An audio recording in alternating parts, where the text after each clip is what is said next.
Hello friend, Bihar PSC centre में आपका स्वागत है। तो फ्रेंड्स, मॉडर्न हिस्ट्री एमसीक्यू का रहा है और आप लोग पहला क्लास ज़रूर देखिएगा। 1-2 क्लास हो चुका है, तो इससे आगे का क्वेश्चन हम कंटिन्यू करते हैं।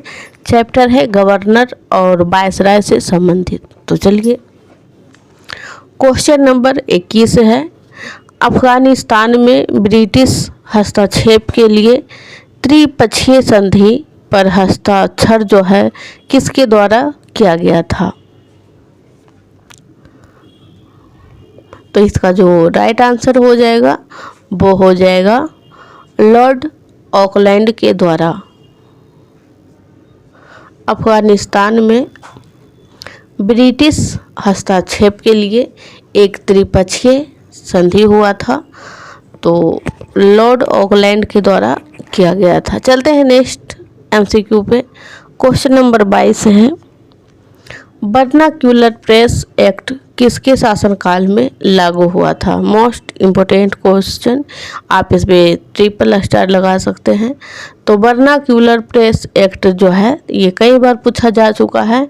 लॉर्ड लिटन के काल में जो है लागू हुआ था, और ध्यान रखिएगा रिपन उसके समय में समाप्त किया गया था। तो दोनों नाम बहुत ही सिमिलर है, तो ध्यान रखिएगा। लिटन जिसके आगे पीछे टन लगा हो वो लागू किया है, और रिपन जिसके पीछे पन है वो हटाया था। चलते हैं नेक्स्ट क्वेश्चन नंबर 33,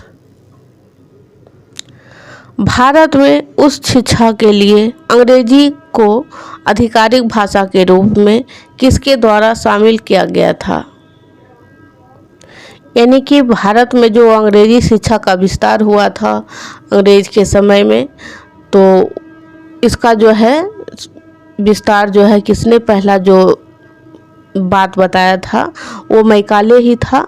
1854 में जो है 1854 फ्रेंड्स, 19 नहीं, ध्यान रखिएगा।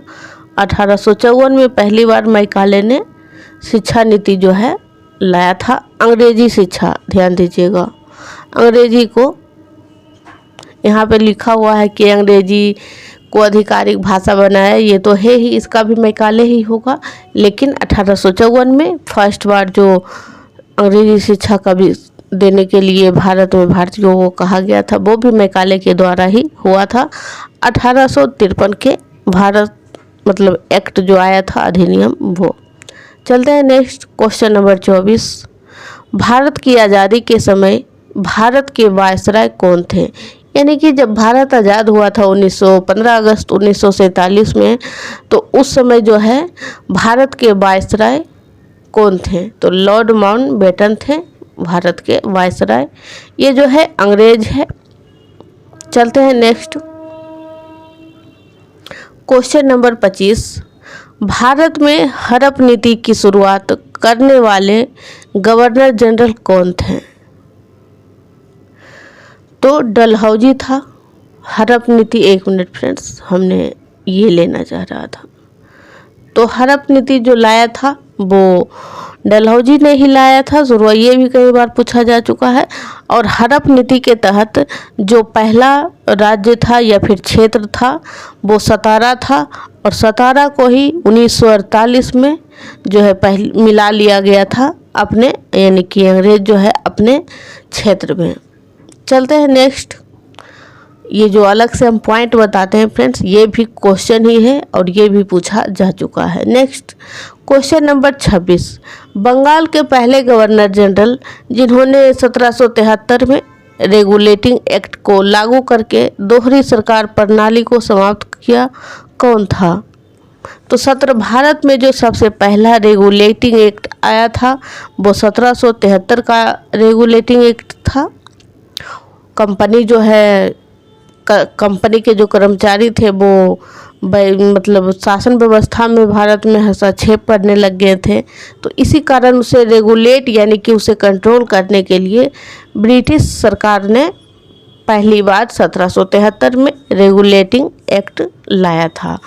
तो पूछा जा रहा है इस क्वेश्चन में, बंगाल के पहले गवर्नर जनरल जिन्होंने 1773 के रेगुलेटिंग एक्ट को लागू करके दोहरी सरकार प्रणाली यानी कि द्वैध शासन व्यवस्था को समाप्त किया था, तो कौन था? तो वॉरेन हेस्टिंग था। द्वैध शासन व्यवस्था जो है फ्रेंड्स 1765 में लगाया गया था। चलते हैं next question number 27। Governor general जिसने बंगाल का अस्थाई बंदोबस्त यानी कि 3 कृषि कानून थे फ्रेंड्स, अस्थाई बंदोबस्त, महालवारी और एक रैयतवारी था। तो इसमें बात किया जा रहा है बंगाल का अस्थाई बंदोबस्त। बंगाल का जो अस्थाई बंदोबस्त था वह कौन था, यानी किन कौन लाया था? तो लॉर्ड कॉर्नवालिस हो जाएगा। और कब आया था, तो कब लागू किया गया था? तो 1793 में लॉर्ड कॉर्नवालिस के द्वारा अस्थाई बंदोबस्त। नेक्स्ट क्वेश्चन है क्वेश्चन नंबर 28। भारत के प्रथम गवर्नर जनरल कौन थे? तो भारत के जो प्रथम, ध्यान दीजिएगा यहाँ पे भारत लगा हुआ है ना कि बंगाल। बंगाल का अगर प्रथम गवर्नर जनरल पूछा जाए तो वॉरेन हेस्टिंग हो जाएगा, और भारत के जो प्रथम गवर्नर जनरल हैं वो विलियम बेंटिंग हो जाएगा। बहुत ही कन्फ्यूजन टाइप का क्वेश्चन यहाँ से बनता है, इसीलिए आपको हम ध्यान आकर्षित करवाना चाहते हैं कि भारत के प्रथम गवर्नर जनरल तो वॉरेन हेस्टिंग, और भारत के प्रथम गवर्नर जनरल तो विलियम बेंटिंग। चलते हैं नेक्स्ट। वीडियो अच्छा लगे, आपको लग रहा है कि आपने यहाँ से कुछ सीखा है, तो वीडियो को लाइक करें, चैनल को सब्सक्राइब करें और वीडियो को ज़्यादा से ज़्यादा शेयर करें। Next question number 29।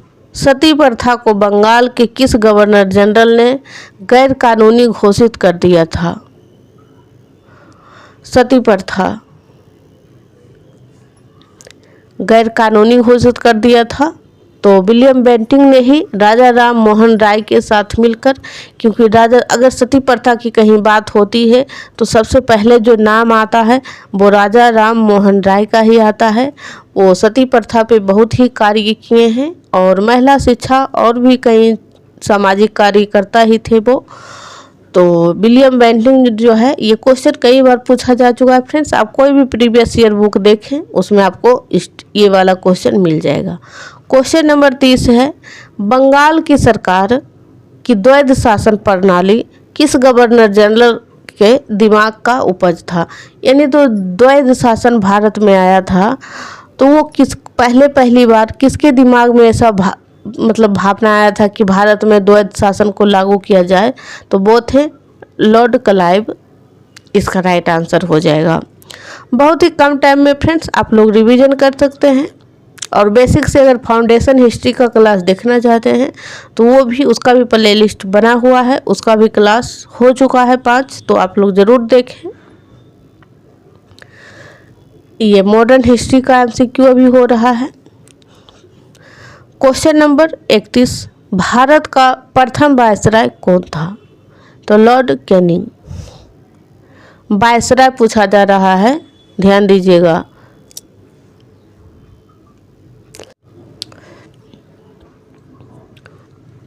तो भारत का जो प्रथम वायसराय था वो लॉर्ड कैनिंग था। और भारत का फिर से हम प्रीवियस वाला जो है रिवीजन करवा देते हैं। भारत का प्रथम गवर्नर जनरल पूछा जाए तो लॉर्ड विलियम बेंटिंग हो जाएगा। भारत का प्रथम वायसराय पूछा जाए तो लॉर्ड कैनिंग हो जाएगा। और बंगाल का पहला गवर्नर जनरल पूछा जाए तो वॉरेन हेस्टिंग हो जाएगा। हमने तीनों को बता दिया है, आप लोग डिफरेंस जो है याद रखिएगा। Question number 32। भारत में स्थानीय स्वशासन के जनक कौन थे? यानी जो ब्रिटिश गवर्नर थे वो भारत में आकर के कुछ अच्छे कार्य किए थे भारतीयों के लिए, तो इसीलिए उसे स्थानीय शासन यानी स्थानीय स्वशासन के जनक कहा जाता है। तो ये थे लॉर्ड रिपन।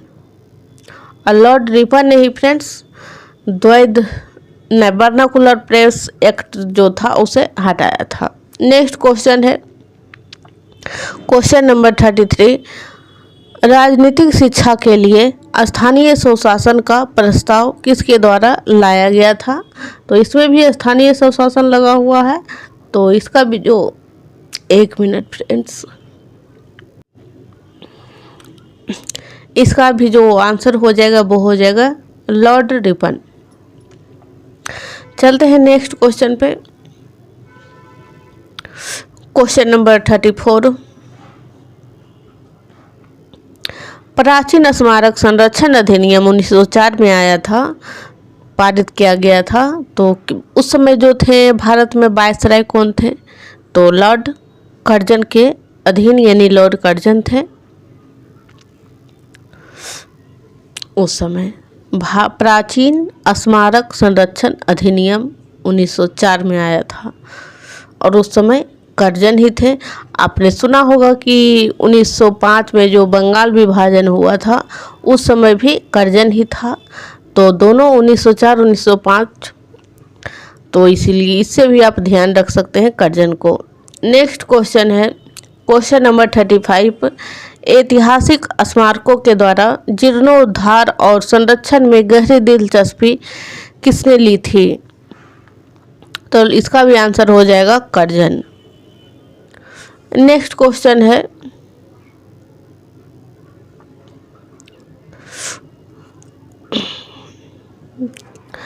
राजस्व प्रशासन को न्यायिक प्रशासन से अलग करने के लिए प्रशासनिक संहिता किसके द्वारा डिजाइन की गई थी?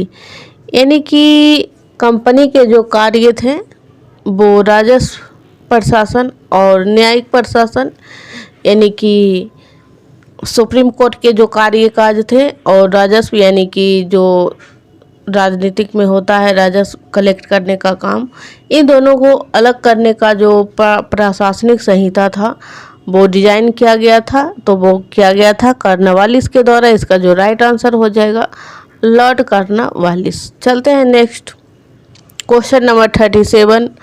भारत में सिविल सेवा के जनक कौन थे? जो हम आज के समय में यूपीएससी का एग्ज़ाम देते हैं तो उसका जो जनक था वो था लॉर्ड कर्नवालिस। चलते हैं नेक्स्ट एमसीक्यू पे। क्वेश्चन नंबर 38 हो जाएगा। भारत वायसराय लॉर्ड मेयो ने भारत में वित्तीय विकेंद्रीकरण की शुरुआत कब की थी? भारत में वित्तीय विकेंद्रीकरण की शुरुआत और किसके द्वारा किया गया था? तो लॉर्ड मेयो के द्वारा किया गया था। ये पूछा जा रहा है कब किया गया था, तो 1870 इसका राइट आंसर हो जाएगा। Next question number 39। प्रांतीय वित्त को केंद्रीय वित्त से अलग करने का पहला कदम किसके द्वारा उठाया गया था? प्रांतीय वित्त यानी जो क्षेत्रीय यानी राज्य स्तर के होते हैं, आज हम लोग केंद्र और राज्य में जिस प्रकार देखते हैं, उस समय जो है राज्य को प्रांत यानी प्रांतीय वित्त और केंद्रीय वित्त को अलग करने का जो पहला कदम उठाया गया था वो उठाया गया था लॉर्ड मेयो के द्वारा। फ्रेंड्स, अगर आपने पहला दूसरा क्लास को नहीं देखा है तो आप लोग ज़रूर देखें, प्ले लिस्ट बना हुआ है। आपका मॉडर्न हिस्ट्री पूरा कंप्लीट करवाया जाएगा, तो आप लोग ज़रूर चेक करें और चैनल को सब्सक्राइब कर लें ताकि हम जब भी वीडियो अपलोड करें तो आपके पास नोटिफिकेशन पहुंच सके। और वहां पे एक घंटी का होगा ऑल का, उस पर आप लोग ज़रूर क्लिक कर लीजिएगा। हम डेली जो है 30 MCQ करवाते हैं फ्रेंड्स। तो चलिए क्वेश्चन नंबर 40। भारतीय राष्ट्रीय कांग्रेस के गठन के समय वायसराय कौन थे? यानी जो 1885 में कांग्रेस के द्वारा भारतीय राष्ट्रीय कांग्रेस का गठन किया गया था, तो उस समय जो वायसराय थे वो कौन थे? तो डफरिन थे। चलते हैं नेक्स्ट क्वेश्चन नंबर 41 पे। 1856 में बहादुर शाह जफर अंतिम मुगल सम्राट था। ये भी क्वेश्चन पूछा जा चुका है कि मुगल साम्राज्य का सबसे अंतिम सम्राट या फिर बादशाह या फिर जो भी कौन था? तो बहादुर शाह जफर और इसी को दूसरा नाम है बहादुर शाह द्वितीय। तो ध्यान रखिएगा, अंतिम मुगल सम्राट होंगे, यह निर्णय जो लिया गया था वो किस गवर्नर के द्वारा लिया गया था? तो ये लिया गया था लॉर्ड कैनिंग के द्वारा 1856 से 1862। नेक्स्ट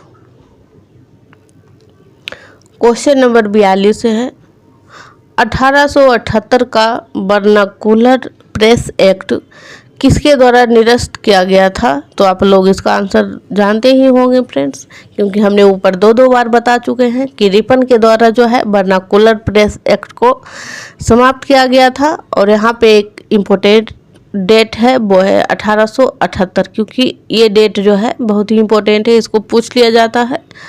तो आप लोग ध्यान रखिएगा, 1878 का वर्नाकुलर प्रेस एक्ट रिपन के द्वारा समाप्त किया गया था। नेक्स्ट क्वेश्चन नंबर 43 1835 में लागू किया गया अंग्रेजी शिक्षा अधिनियम। अंग्रेजी शिक्षा अधिनियम किस पर आधारित था? तो मैकाले के द्वारा ही ये प्रस्तावित था।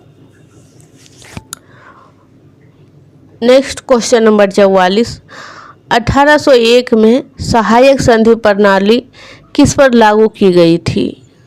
यानी सहायक संधि जो है फ्रेंड्स, ये बेलेजली के द्वारा, ये बेलेजली का सिद्धांत है। और हमने एक और बताया था विलयगत, यानी कि वो डलहौजी का था, ये सहायक संधि था ये। तो ये जो है सबसे पहले जो लागू किया गया था वो अवध पर। यहाँ मैं फिर से बता देती हूँ, सहायक संधि बेलेजली के द्वारा, मैं यहाँ पे लिख देती हूँ बेलेजली के द्वारा, और एक था हड़प नीति, वो था डलहौजी के द्वारा। चलते हैं next question number 45 A history of British India किसके द्वारा प्रकाशित एक कृति है? तो ये कृति है जेम्स मिल के द्वारा, a history of British India.